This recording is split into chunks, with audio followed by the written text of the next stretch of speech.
Hi guys, welcome to Sewingsky, the designer's destination. As I promised you before, म तपाईहरुलाई फ्युचरमा interesting भिडियोहरु ल्याउने नै छु भनेर. सो आजको भिडियो पनि एकदम इन्ट्रेस्टिङ हुनेछ. सो आजको भिडियोमा म तपाईहरुलाई मोटिफ एउटा सिकाउँछु, चेक मोटिफ जसलाई भन्छौँ हामी. फ्यासन डिजाइनिङमा it's very important. Motif plays very important role. Okay guys, अनि यो प्रिन्ट्स, मोटिफ, लेआउट्स जति पनि छ हाम्रो यो टेक्सचरहरू यो सबैले एकदमै इम्पोर्टेन्ट रोल प्ले गर्छ. म तपाईलाई सबैको बारेमा बिस्तारै भन्ने नै छु. तर आज म तपाईलाई एउटा मोटिफ जुन चाहिँ हाम्रो टपिक छ त्यसमा चेक मोटिफ हामी भन्छौँ त्यो म तपाईलाई सिकाउँछु. चेक मोटिफ कसरी बनाउने भनेर. It's very easy guys. Okay, so भिडियोलाई सुरुदेखि अन्तिमसम्म हेर्नु होला. अनि तपाईले मेरो च्यानललाई सब्स्क्राइब गर्नुभएको छैन भने please do subscribe, like, share and comment. Okay guys, so without any due now let's get started.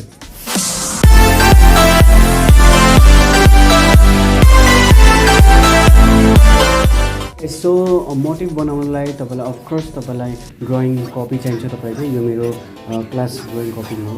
Okay, अनि तपाईँलाई चाहिन्छ एउटा पेन्सिल, एउटा इरेजर, स्केल अनि कलर्स. ओके, सो यति भयो भने पुग्छ.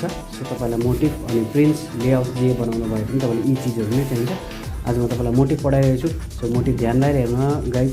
पहिला तपाईँले के गर्नुपर्छ, पहिला तपाईँले यसरी ड्रइङ कपीमा 5x5 को एउटा बक्स बनाउने. ओके, 5 यताबाट 5 इन्च अनि यताबाट 5 इन्च, यताबाट चारैतिरबाट 5x5 को एउटा बक्स बनाउने. अनि त्यो बक्सभित्र अब तपाईँले चेक मोटिफ बनाइरहेछ आज हामी. सो त्यसलाई त्यो बक्सभित्र अब हामीले चेक बनाउनुपर्छ. Okay guys, so I will show you how to draw that check.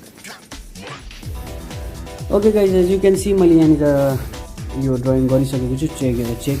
Okay, यो 5x5 को बक्सभित्र मैले यो चेक डिजाइन बनाइसकेको छु. अब यसमा म यसमा black and white colour use गर्न गएको छु. सो हेर्नुहोस् म कसरी युज गर्छु ब्ल्याक एन्ड वाइट.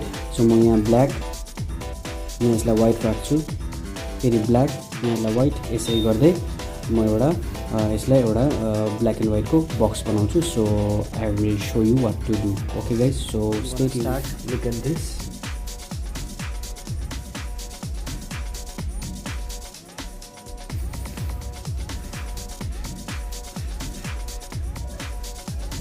Usually म यस्तै बनाउँछु.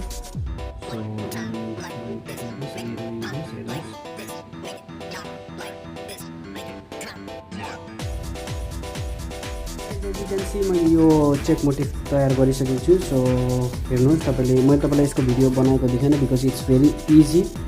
Any one can make this. Okay, त्यो मैले जसरी म तपाईँलाई क्यामो प्रिन्ट बनाउन सिकाएको थिएँ स्टेप बाई स्टेप. त्यसको प्रिन्ट गरेर त्यसलाई एकदम बारिकीले त्यसमा कलर गर्नु सिकाएको. त्यसरी मैले यसलाई सिकाएँ किनभने it's very easy and camo print was quite difficult. अनि तपाईँले त्यो भिडियो हेर्नु भएको छैन भने बाइ द वे माथि आई बटनमा दिन्छ, तपाईँले त्यसलाई क्लिक गरेर हेर्नु सक्नुहुनेछ.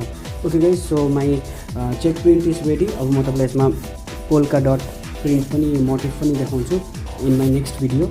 So thank you for watching guys, अनि thank you for your love and support. Okay, अनि please if you haven't subscribed my channel then do subscribe. अनि म तपाईँलाई म धेरै अपकमिङ डेजहरूमा यो check motif, prints, layout, texture सबैको बारेमा पढाउँछु guys.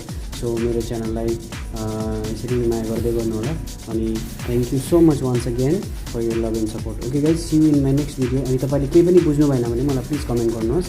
Okay, so I will try to teach you अझै more effectively. So thank you guys. Have a nice day. Stay safe, stay home, stay blessed. Okay guys, bye.